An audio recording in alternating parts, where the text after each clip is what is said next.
Morgan Alston, and today I'd like to share the art of detachment.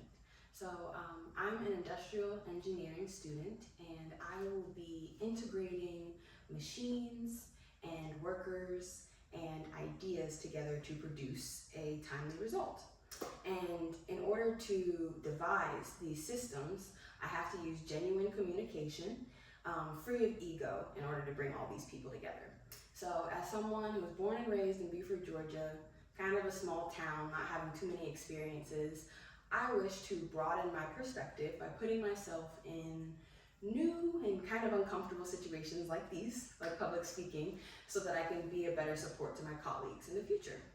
I'm also kind of fascinated by uncertainty and death. Even though it scares us all and we don't really like talking about it, I feel like I had to go through a sort of ego death in order to step into this role.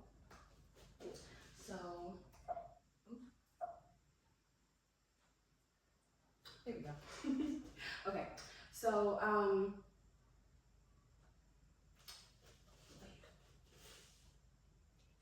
there we go. Never attribute to malice that which is adequately explained by stupidity.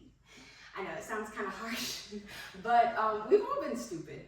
And for me, realizing this helped a lot. And Halen's razor transformed me from a helpless girl into an empowered and enlightened woman. We all know a negative Nelly, that person that claims that they know everything, but doesn't really know anything, but nothing is right. And I was that type of person. I was a critical overthinker, and I clung to stubbornness instead of, curiosity and growth and expansion. So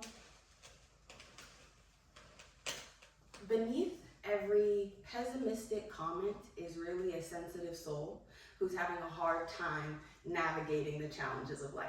Like myself, I wanted to belong, I wanted to serve other people and be a part of something, but just felt too complex. The world felt too big for little old me.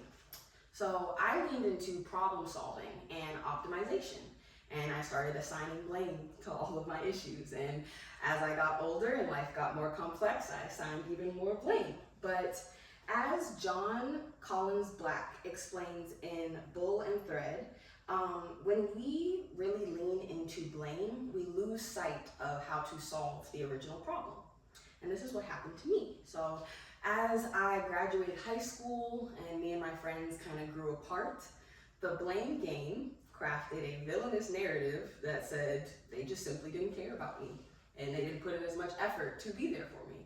And I even spread this dark cloud into other areas of my life where I didn't think I was going to have a career, or I didn't belong in higher education because of a few failed assignments, simply because I couldn't breeze through class anymore like I did in high school. Shocker. But I was meeting these universal world issues that we all face with hostility instead of that creativity that I was talking about before. So with Halen's razor, it asks us to step outside of our frame of reference and instead choose another way of dealing with things. And we face issues with curiosity and even excitement instead of just finality and writing off anything that doesn't work for us. And shockingly, when you dissect yourself and other people with a gentler lens, you're able to give yourself more grace. So through learning this, I was actually able to rebuild my relationships with my friends. We're all going through the same issue, and there was really no point in focusing on who didn't text back or who didn't show up to this. We all needed to study. We all needed to figure out how to take care of ourselves now when our parents weren't.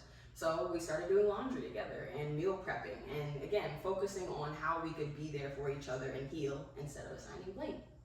So in conclusion, instead of seeing life as this eternal challenge and this eternal punishment, I now see myself as someone who is enlightened and who is highly resilient and adaptable. And I'm actually built for all the challenges that I face in life. That's why I'm here. So I would have never known this unless I met my stupidity with gentleness and grace and didn't just write myself off for what I didn't know. And I now see that, seemingly stupid or ignorant people like myself give us opportunities for limitless growth if we just invite it in. So that was what Hanlon's razor taught me, and I just know I have to take the leap of faith and detach. So that is the art of detachment. Thank you for your time. You're welcome.